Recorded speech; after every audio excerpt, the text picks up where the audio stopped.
Assalamualaikum dan selamat pagi kepada semua penonton Yop Fishing Channel. So, apa khabar korang semua?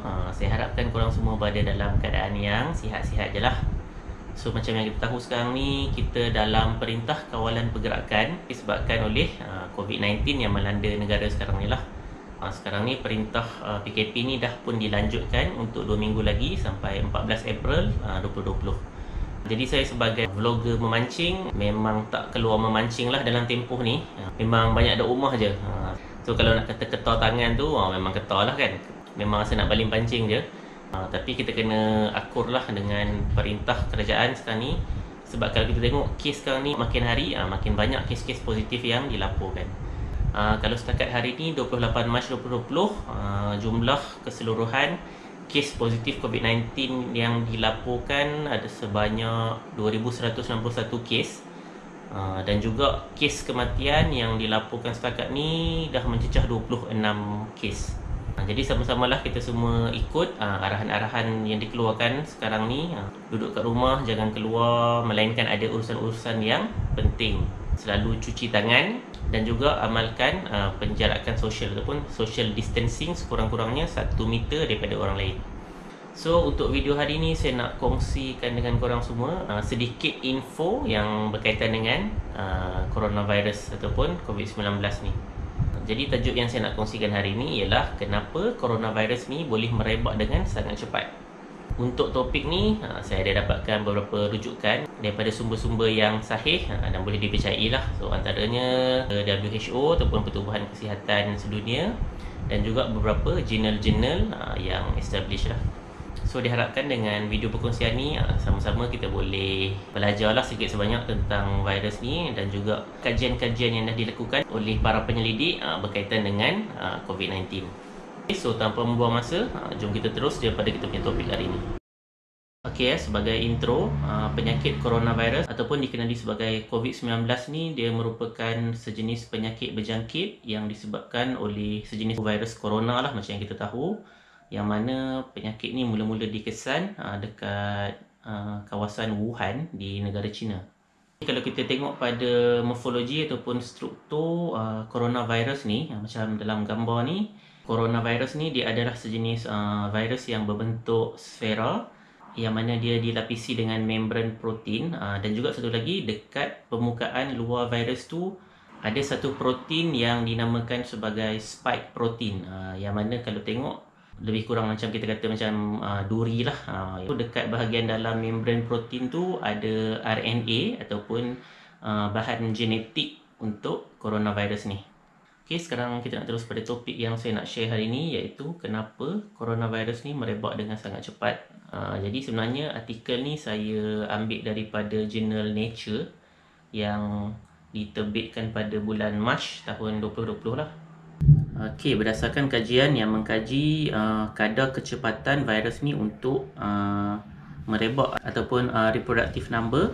So para penyelidik telah meletakkan reproductive number untuk virus COVID-19 ni adalah antara 2 ke 3. Dan ada juga setengah kajian yang mengatakan reproductive number untuk COVID-19 adalah antara 1 hingga 6. Okay, jadi contoh kita ambil reproductive number 3. Maksudnya seorang individu yang dah dijangkiti dengan COVID-19 ni, dia mampu untuk menjangkitkan virus ni kepada 3 orang yang lain. Dan kemudian 3 orang tu akan menjangkitkan kepada 3 orang yang lain dan seterusnya lah. Jadi sebagai contoh, daripada seorang yang sakit akan merebak jadi 3, kemudian 9, kemudian 27 dan seterusnya. Ini menunjukkan kadar jangkitan virus ni antara satu individu ke individu yang lain adalah sangat cepat. Seterusnya kita tengok pula pada kajian struktur dan biokimia yang dijalankan ke atas virus COVID-19 ni, yang mana para pengkaji daripada University of Texas dia mendapati spike protein yang terdapat pada coronavirus ni akan melekat kepada satu reseptor pada sel di dalam manusia yang dikenali sebagai angiotensin converting enzyme 2 ataupun ACE2. Jadi sebaik je virus ni masuk ke dalam sel pesakit, dia akan menggunakan semua organel yang terdapat di dalam sel tersebut untuk dia menghasilkan virus-virus yang baru. Yang kemudian virus-virus ni akan keluar daripada sel tu dan menjangkiti sel-sel yang lain yang boleh menyebabkan kematian pada sel dan juga kerosakan bagi fungsi organ tersebut lah. Bagi pesakit yang ada risiko penyakit-penyakit kronik ataupun ada sistem imun yang lemah, mereka akan menghadapi komplikasi yang lebih teruk yang akan menyebabkan berlakunya radang paru-paru ataupun pneumonia. Pneumonia ni sangat bahaya kerana kita tahu dia boleh mengganggu sistem pernafasan dan juga akhirnya boleh mengakibatkan kepada kematian. Jadi dikatakan mekanisme ni adalah sama dengan virus SARS pada tahun 2003. Cuma bezanya virus COVID-19 ni mampu untuk melekat pada reseptor ACE2 ni 10 kali ganda lebih kuat berbanding dengan virus SARS. Okey, seterusnya kita tengok pula satu lagi kajian yang dilakukan oleh penyelidik dari Wuhan di China, yang mana dia mendapati satu lagi protein yang dihasilkan oleh virus ni yang mampu diaktifkan oleh sejenis enzim dalam badan host yang dikenali sebagai furin.